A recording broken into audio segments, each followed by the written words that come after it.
versículos 27 seguintes, diz assim: as minhas ovelhas ouvem a minha voz, e eu conheço-as, e elas me seguem. E dou-lhes a vida eterna, e nunca hão de perecer, e ninguém as arrebatará da minha mão. Meu Pai que mas deu é maior que todos, e ninguém pode arrebatá-las da mão de meu Pai. Eu e o Pai somos um.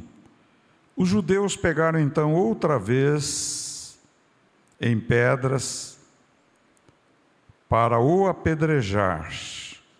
Respondeu-lhe Jesus: tenho-vos mostrado muitas obras boas, procedentes de meu Pai. Por qual destas obras me apedrejais?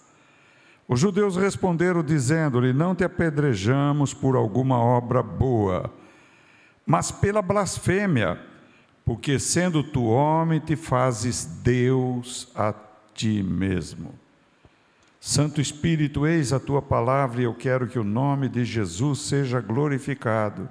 Usa a minha vida, Senhor. Toma-me, ó Deus, e usa a minha vida, a minha boca, e fala a tua palavra, em nome de Jesus. Amém, queridos? Pode sentar, louvado seja Deus. Primeiramente, vamos considerar nós, seres humanos. Nós, seres humanos, pensamos. Preste bem atenção. O filósofo inglês Shakespeare disse: penso, logo existo. Então, o pensamento faz distinção entre nós e as outras criaturas que Deus criou. Porém, Platão chega a tratar muito sobre o pensar. Havia naquela época, antes de Cristo e depois de Cristo, pensadores tremendos, sabe? Aristóteles, por exemplo, disse que eu devo conhecer a mim mesmo. Interessante, e é verdade. Nós devemos nos conhecer. Feliz a mulher, o homem, que quer conhecer a si próprio. Conheça-te a ti mesmo. Quando nós conhecemos a nós mesmos, nós sabemos das nossas virtudes e das nossas deficiências. Mas, no mundo do pensamento, toda atitude, todo ato que fazemos, toda obra que praticamos, procede dos pensamentos. Aliás, um conjunto de pensamentos forma um conceito e forma um juízo valorativo. Nós começamos a avaliar as coisas segundo os conceitos que nós temos, as ideias que estão em nós. E daí nascem os costumes. E nós vivemos nos dias de maus costumes. Já que o mundo é praticamente dirigido no pensamento, Satanás usa demais os pensamentos, nossos próprios. Ou planta e dissemina sementes que são pensamentos dele em nós, para que nós formemos juízos valorativos e conceitos de viver e passemos a agir segundo aquilo que entendemos da vida. Neste sentido, nós vivemos no mundo do pensamento. O pensamento subconsciente, aquilo que está sendo lançado, e nós não estamos ouvindo com os nossos ouvidos, mas se você ligar um radinho aqui dentro, você vai ver que tem rádios neste momento sintonizados aí, muitos rádios sintonizados, FM, AM, etc. E isto, de uma certa forma, afeta e toca em nossas vidas. Fora, quando nós ligamos um rádio, uma televisão, são informações bombásticas. Nós estamos no mundo da era da informação.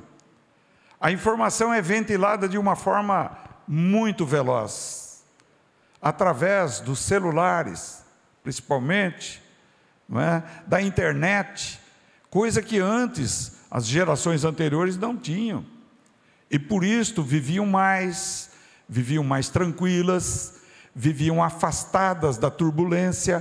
Por quê? Porque nós estamos sendo pressionados e não sabemos muitas vezes. Somos pressionados a tomarmos decisões. E dependendo das nossas decisões, nós vamos ter um rumo após esta vida. Veja bem. Então, certos conceitos estão sendo tumultuados. Você verifica que hoje, não é, através dessas informações tão rápidas, principalmente dos celulares, nós não estamos tempo para compartilhar aquilo que somos, aquilo que pensamos com outras pessoas. Na verdade, está se criando um mundo virtual, esta é a realidade. Um mundo paralelo, um mundo virtual, um mundo que não é de Deus. E nós precisamos ficar atentos a isso.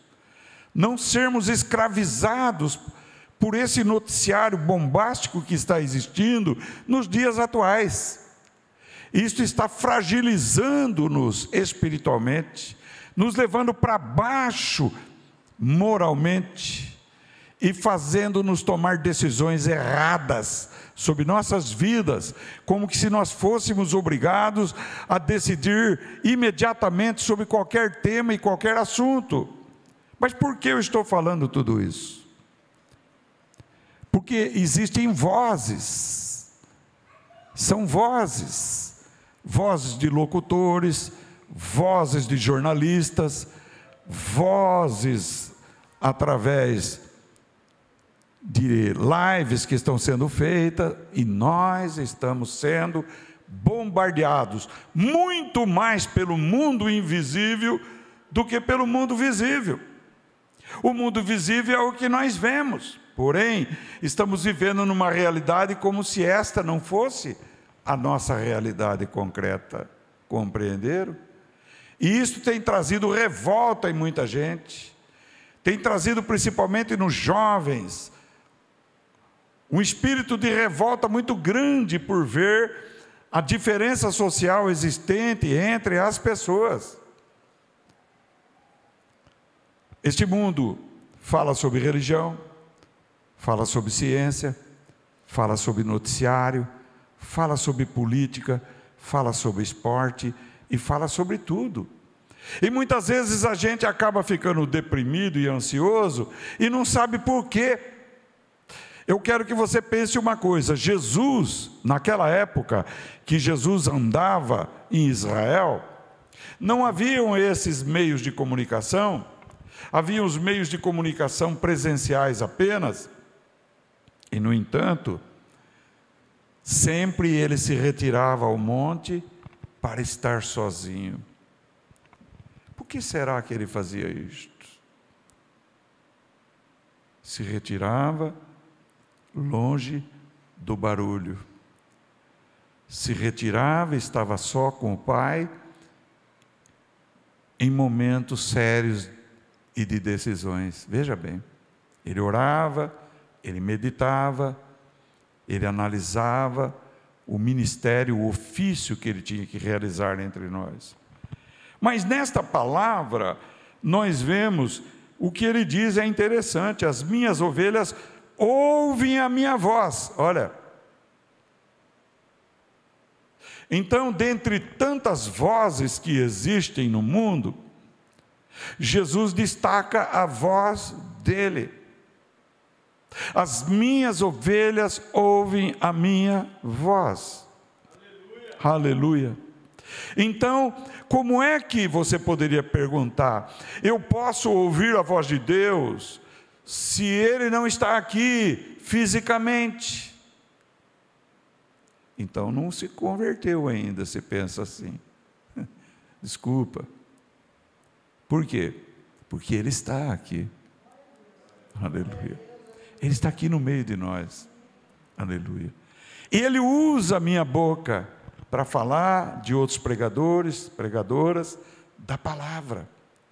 E como distinguir que é Jesus que está falando através de um servo, uma serva de Deus?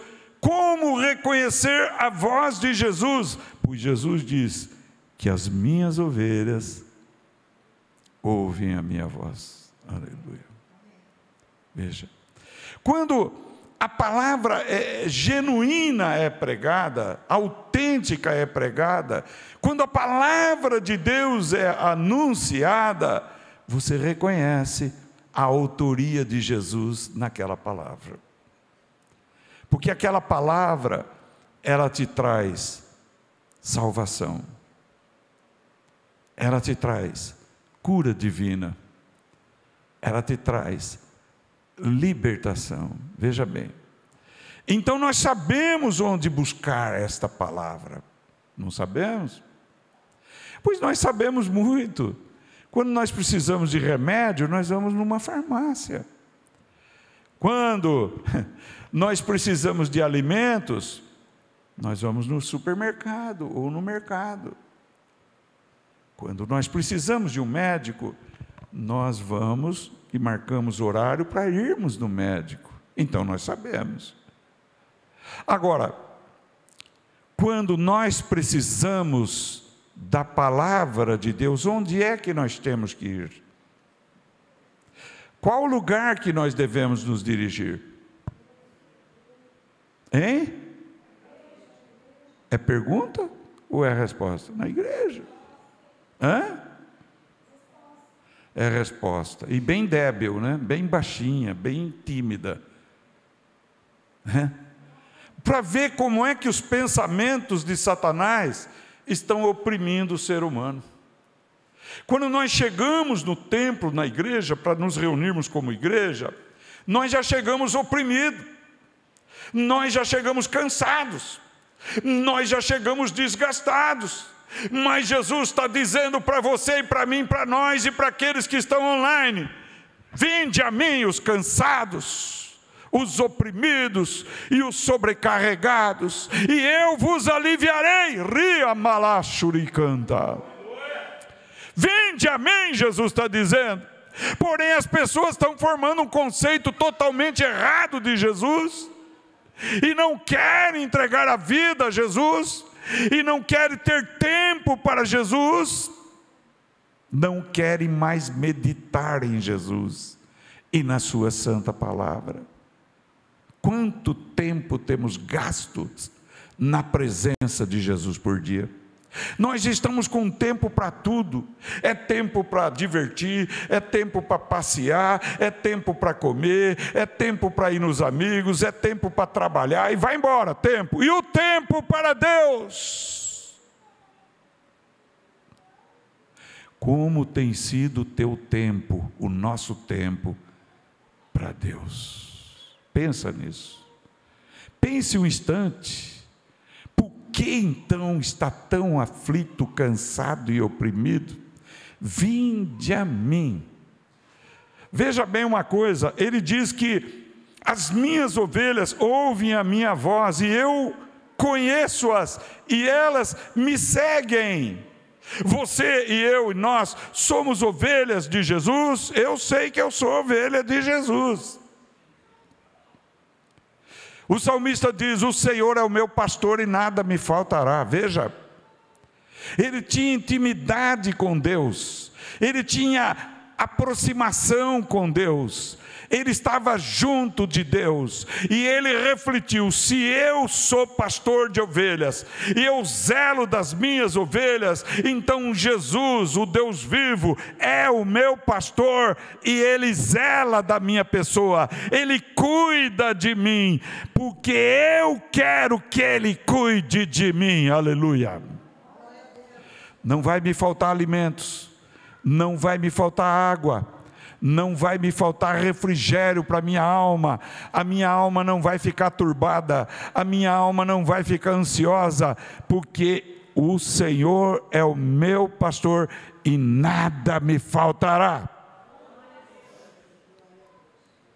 Elas me seguem. Qual foi a ordem que Jesus deu para os pescadores no mar. Quando ele teve um encontro com Pedro, seus irmãos, com João, com todos, o que ele disse para eles? Vem e segue-me. Aleluia. Vem e segue-me, Jesus disse.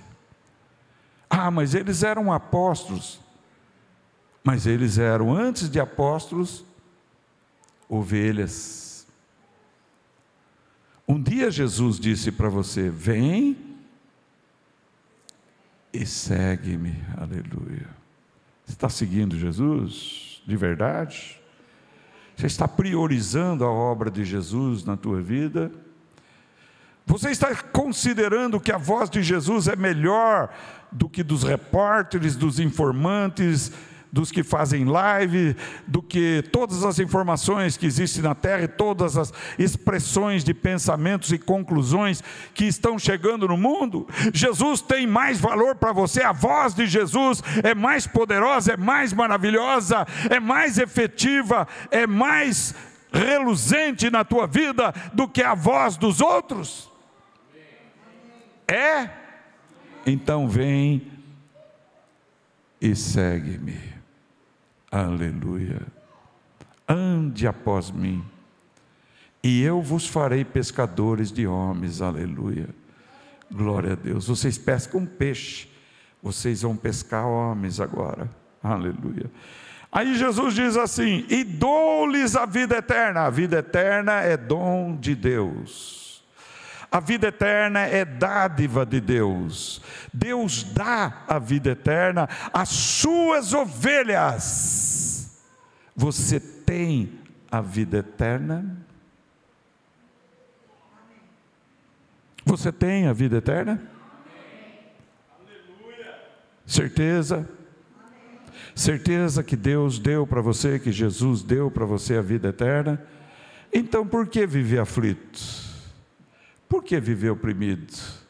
Por que ser dirigido por vozes que não é a voz de Jesus? As minhas ovelhas conhecem a minha voz. Aleluia. Veja bem que Jesus diz: e nunca hão de perecer. Veja, o que é perecer? Perecer é perder a vida eterna. Perecer é sair da vida eterna. A vida eterna foi dada por Jesus. Se você recebeu essa dádiva, recebeu essa preciosidade, Jesus compara ela como a pérola de maior valor. Ele cita a parábola dizendo que um homem descobriu uma pérola de grande valor, vendeu tudo quanto ele tinha para adquirir aquela pedra. Aleluia. É evidente que Jesus está falando da vida eterna. Aquele que recebe a vida eterna passa a valorizá-la como uma pedra preciosa de estimável valor, de um valor tremendo, de um valor enorme, de um valor grande, e não barganha, não troca esta pedra preciosa por nada. Pelos prazeres, não troca. Pelos amigos, não troca. Pelos trabalhos, não troca. E por qualquer oferta que outra voz venha te oferecer, não troca. A vida eterna é a pedra de maior valor. Aleluia. Mas veja o que acontece.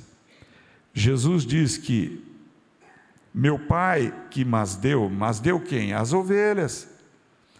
É maior do que todos, ninguém é grande como Deus é grande. E quando se fala na grandeza de Deus, se fala da onipotência de Deus. Do hebraico é El Shaddai, o Deus todo-poderoso. Ninguém pode arrancar você ou eu ou nós das mãos de Deus. Está entendendo? Só existe uma pessoa que pode arrancar das mãos de Deus: você mesmo, ou eu mesmo. ou cada um de nós, se nós nos desviarmos dele. Só nós. O inferno não pode, os amigos não podem, os inimigos não podem, as ideias que estão lançando não podem. Por quê? Porque meu Pai que mas deu é maior do que todos, e ninguém pode tirá-las da mão do Pai. Aí Jesus vem e diz no versículo 30, eu e o Pai somos, eu e o Pai somos, isso. Ué, mas não é 2? Nem 3? É 1? O que é 1? É único. É 1. E aí, Jesus, não é? Jesus, quando disse isso, os judeus pegaram em pedra para apedrejar Jesus. É o que está aqui no versículo 31. Os judeus pegaram em pedras e queriam apedrejar Jesus. Mas por que eles queriam apedrejar Jesus? Eles queriam apedrejar Jesus e Jesus respondeu: por qual das boas obras vocês querem me apedrejar? Veja, eles disseram para Jesus: não é pelas boas obras que o Senhor tem feito que nós queremos te apedrejar. Então eles reconheciam que Jesus Cristo fez boas obras. Está entendendo? Assim também existe no nosso meio, existe na face da terra, uma porção de pessoas que sabem que Deus salva, cura, liberta, batiza com o Espírito Santo. Mas essa porção de gente, a maioria, só quer a cura, querem essas boas obras para si, mas não querem seguir Jesus. Vem e segue-me. Não reconhecem que Jesus Cristo é o Deus vivo e todo-poderoso. Vamos ver aqui. Os judeus responderam dizendo-lhes: não te apedrejamos por alguma obra boa, mas pela blasfêmia. Ora, porque sendo tu homem, te fazes Deus. Olha só. Bom, esses judeus estavam cegos. Cegos por quem? Por outra voz. Que voz? A voz de Satanás, é evidente. Porque o próprio Nicodemos ficou estupefato com a libertação de Maria Madalena. Só Deus pode fazer isso. E eu creio que ele se converteu. Não é? Agora veja bem uma coisa: eles vendo o paralítico andar, cego enxergar, morto ressuscitar, pessoas serem levantadas pelo poder de Deus, apaziguar o mar, apaziguar o vento, e não reconheceram que o Pai estava em Jesus, ou seja, que Jesus é a expressão do Pai. Isso é dureza de coração. Eles eram religiosos, eles não acreditavam que o grande eu sou, que Yahvé, no português Jeová, o Deus Todo-Poderoso, estava em Jesus, ou era Jesus, ou se tornou Jesus. Embora para eles tinham a profecia de Gênesis 3,15, de Isaías 7,14, de Isaías 9,6. Eles tinham Miqueias 5,2, eles tinham as profecias. Machia é Messias, do hebraico, do grego é Kyrios, é Senhor. Eles tinham a palavra que mostravam claramente que Jesus é o Senhor. O Senhor no hebraico é Adonai. Adonai.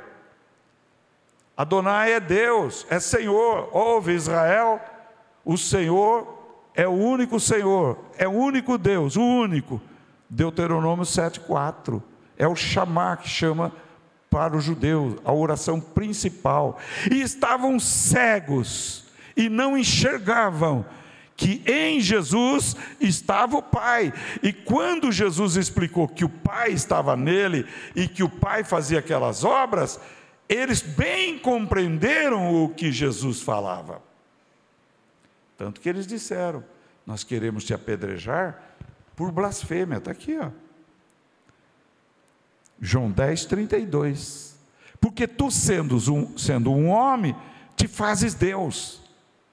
Ora, nós que estamos há 2000 anos depois, ou mais, do tempo de Jesus andando na Galiléia, na Judéia, em Israel, cremos que Jesus Cristo é o Verbo de Deus, Deus vivo, todo-poderoso, Deus encarnado. Aleluia. Sim, cremos. E porque cremos, somos ovelha de Jesus. Compreendeu? E se somos ovelha de Jesus, devemos seguir Jesus e a voz de Jesus. Cuidado com o lobo, Jesus está dizendo. Cuidado com o dragão. Quem é lobo e quem é dragão? Satanás. Satanás é o lobo. Satanás é o dragão. Satanás é a antiga serpente. Veja bem. Ele procura enganar. Ele é mentiroso. Ele é sutil. Para ele se fingir de religioso é a coisa mais simples que existe. E para levar você a cair, se você der ouvidos a ele, você cai com uma velocidade espantosa. Porém, vamos ouvir a voz do bom pastor. Vem, segue-me. Vem, segue-me. Tem um hino que fala: guiar-te-ei a eterna luz. Vem, segue-me.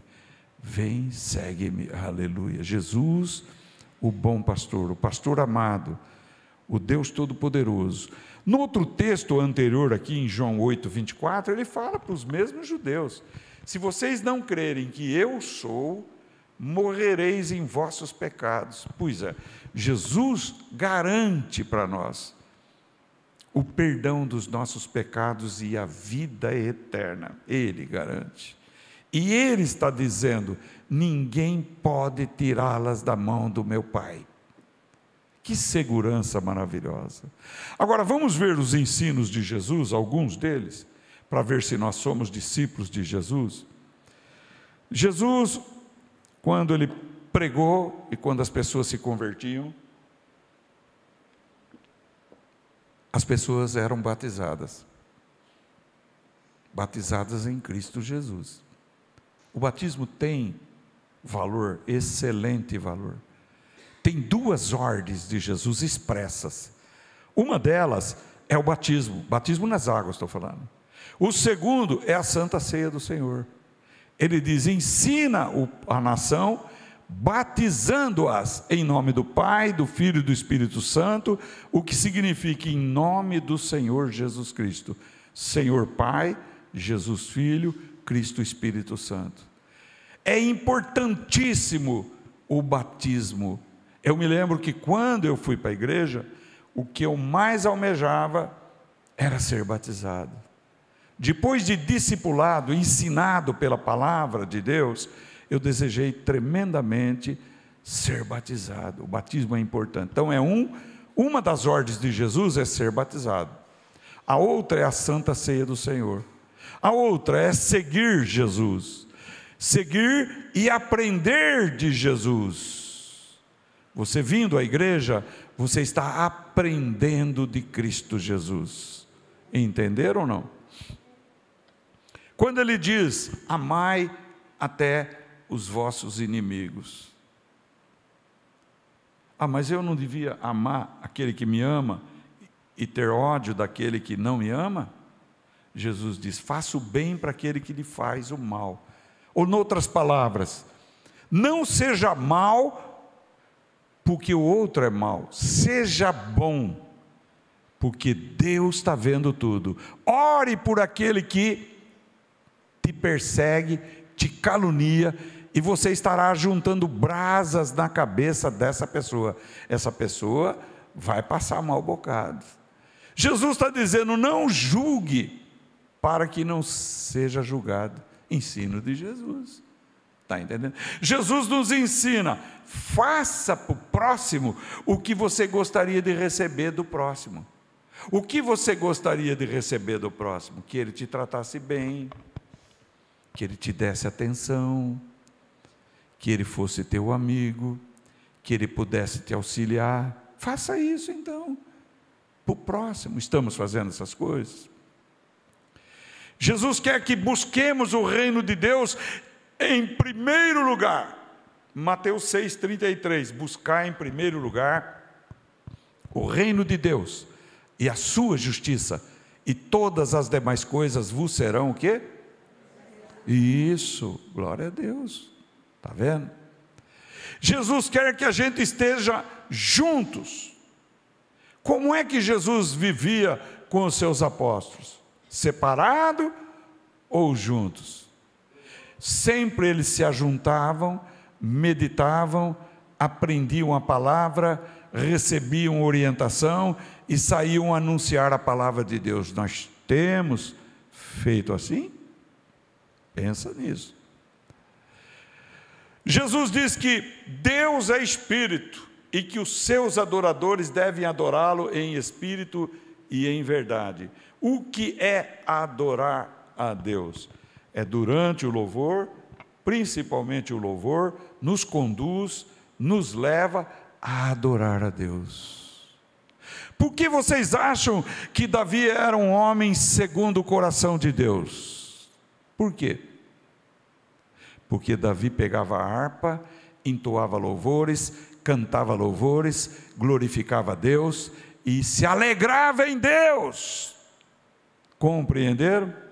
Hoje, existem muitos pensamentos, conforme eu estou dizendo. Cristo sim, igreja não.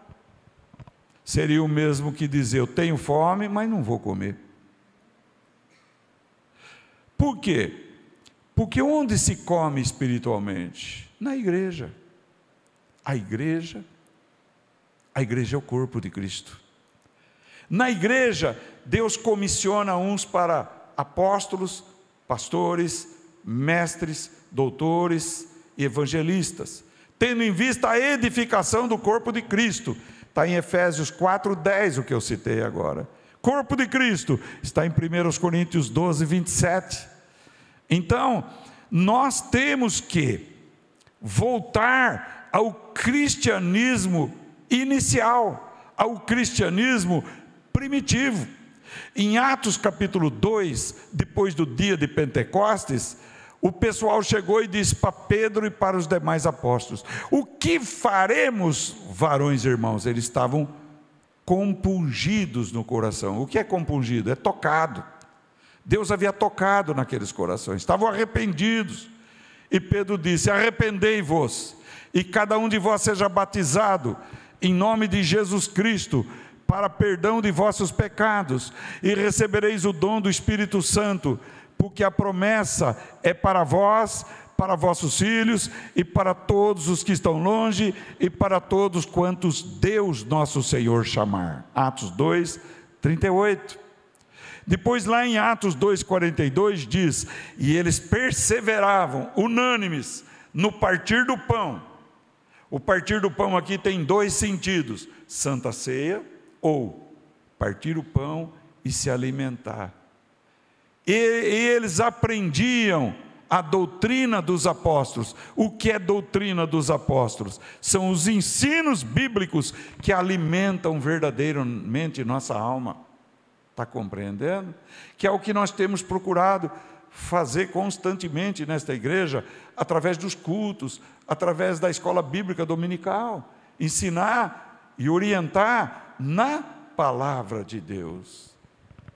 Por quê? Se você resolver, decidir, eu vou seguir Jesus, não importa a circunstância, os fatos, eu vou seguir, eu priorizo Jesus Cristo na minha vida, eu quero o batismo, eu quero seguir Jesus, eu quero andar com Jesus, eu quero ser discípulo de Jesus, eu quero aprender sua palavra e me alimentar da palavra de Deus. Você será como uma casa edificada sobre a rocha. E virão os ventos. O que é vento? As provações da vida. E virão as águas. O que é? As tempestades que nós temos durante a vida. Problema familiar, problema de doença, problema de dinheiro, enfim, problemas virão para bater você, mas você é uma casa edificada sobre Jesus, que é a rocha. E nada disso vai te derrubar, porque você está firme na palavra. Porém, aqueles que edificaram a sua casa sobre a areia, o que é areia? É a vida relaxada, é o carnaval, é só bebida, é só lazer, eu estou dizendo. Só isso. Para eles isso é vida. A casa foi edificada sobre areia. Quando vier a tempestade, vai derrubar aquela casa e grande será a sua ruína. Mas aqueles que ouvem a minha palavra e creem naquele que me enviou, têm a vida eterna. E não passarão pelo juízo final, mas passaram da morte para a vida. João 5:24. Aqueles que optaram andar no caminho, e para Roma tem muitos caminhos, como diz, todo caminho leva a Roma, é uma maravilha, né? Caminho fácil, se errar acerta, Vinícius, não é verdade? Mas se errar acerta. Talvez você esteja entendendo o que eu estou dizendo aqui. Mas só tem um caminho que conduz a Deus, e esse caminho se chama Jesus. Ele diz em João 14,6: eu sou o caminho, a verdade e a vida, e ninguém vem, olha, não é vai é para outra pessoa, mas ninguém vem ao Pai senão por mim, porque eu e o Pai somos um. Aleluia. João 10:30, está aqui, eu e o Pai somos um. Então ninguém vem, né? Glória a Deus. Eu sou a porta, e as ovelhas entram através de mim e acham pastagens espirituais, pastagens maravilhosas. Deus é tremendo, irmãos. Eu vou pedir para os queridos e amados irmãos, tanto os que estão aqui quanto os que estão online, pregue a palavra para os seus filhos. Comece em Jerusalém. Onde é Jerusalém para você? É a tua casa. Prega para o teu filho, para a tua filha, exorta eles a permanecerem no Senhor. Diga para eles que Jesus os ama.